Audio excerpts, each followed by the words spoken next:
Welcome to another exercise for the workbook statistics. This time focusing on simple linear regression, that is the calculation of the coefficients for the regression line on the one hand, and on the other hand the calculation of the coefficient of determination to determine the quality of our regression. Well, let's start with the exercise. Here we have for 5 students the final grade of their A-levels as well as their final university degree are summarized in the following table, giving us this table and the following 3 tests. Determine the coefficient of linear regression line that describe the relation between the two variables, interpret the coefficients, and finally calculate the coefficient of determination r squared. Well, to start with the first part, with the coefficients of a regression line, we first need to expand the table. So I'm going to copy the original table. Before I can expand this in any way, I first need to consider what is actually shaping or impacting which other variable. So here we can assume that the high school grade might have an impact on the university grade. That's why I assume that we have x, the high school grade, y, dependent variable, the university grade.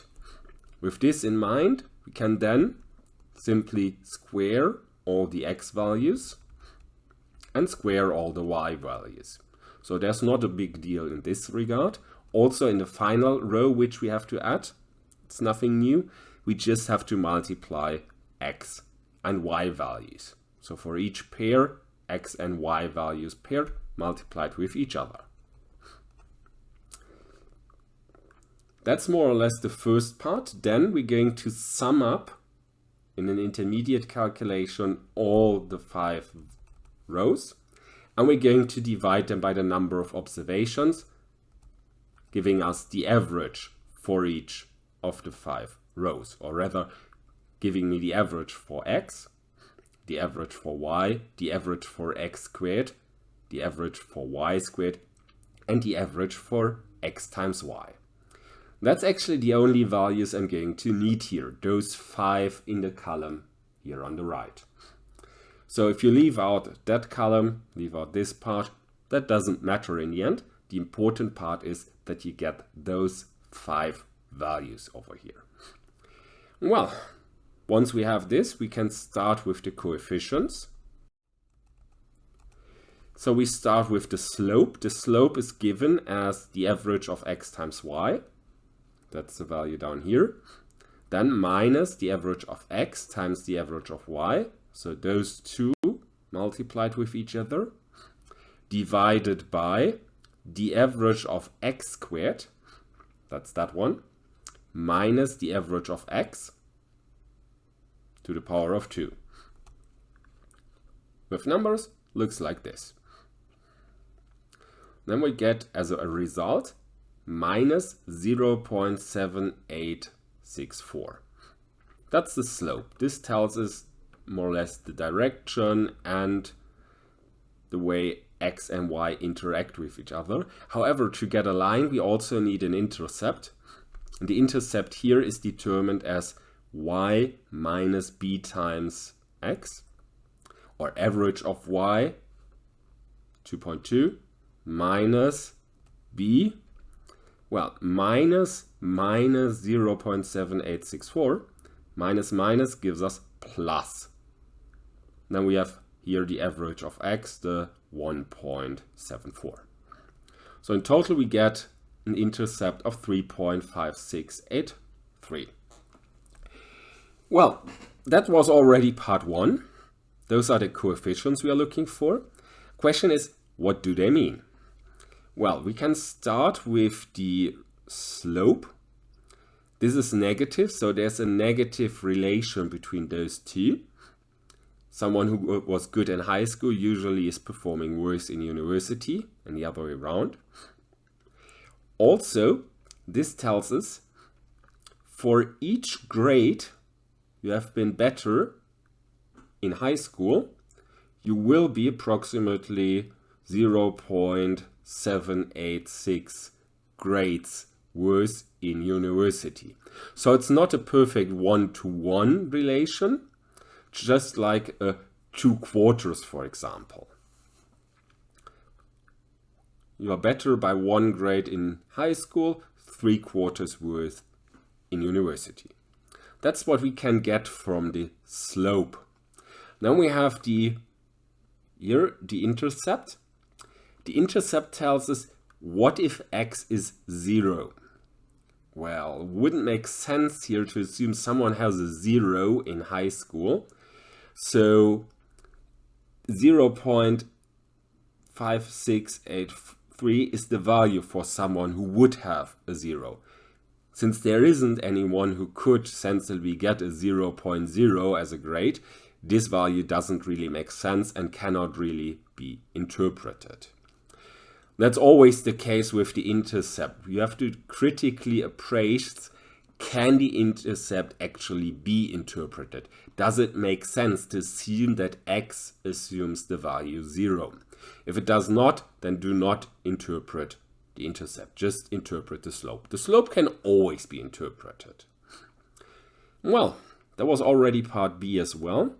So turning to part C, the coefficient of determination, we can continue with the same table here and expand it by one more row, which is the row y hat squared.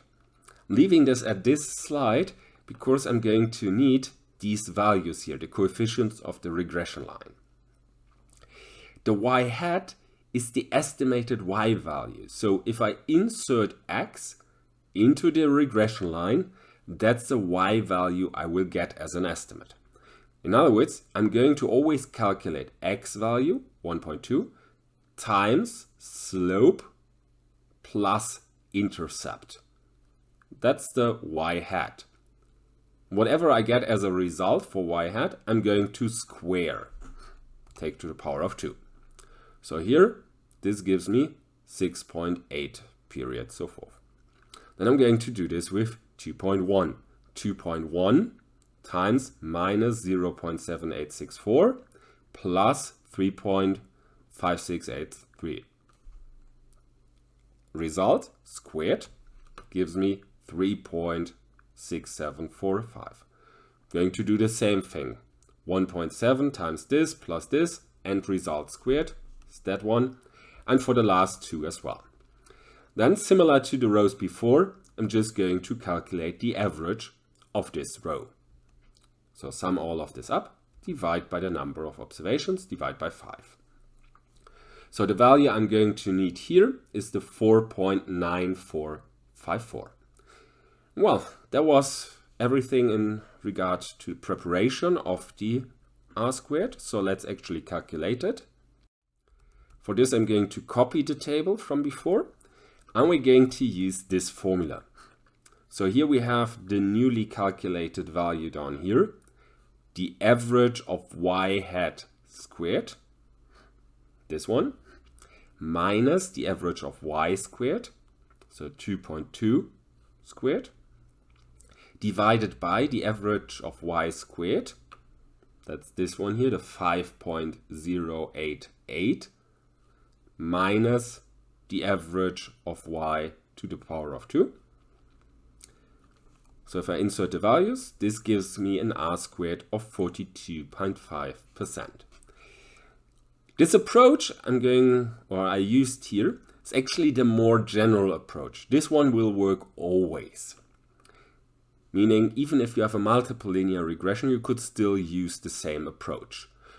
Calculate here, also the estimated y values, square them, get the average thereof. If we have a simple linear regression, as is the case here, we could also have calculated the Bravais-Pearson correlation coefficient and simply squared it. The result would be exactly the same as it is here. So that's one way to go about this. The Bravais-Pearson correlation coefficient would be an alternative version to get the coefficient of determination for simple linear regressions. But well, what does the 42.5% mean?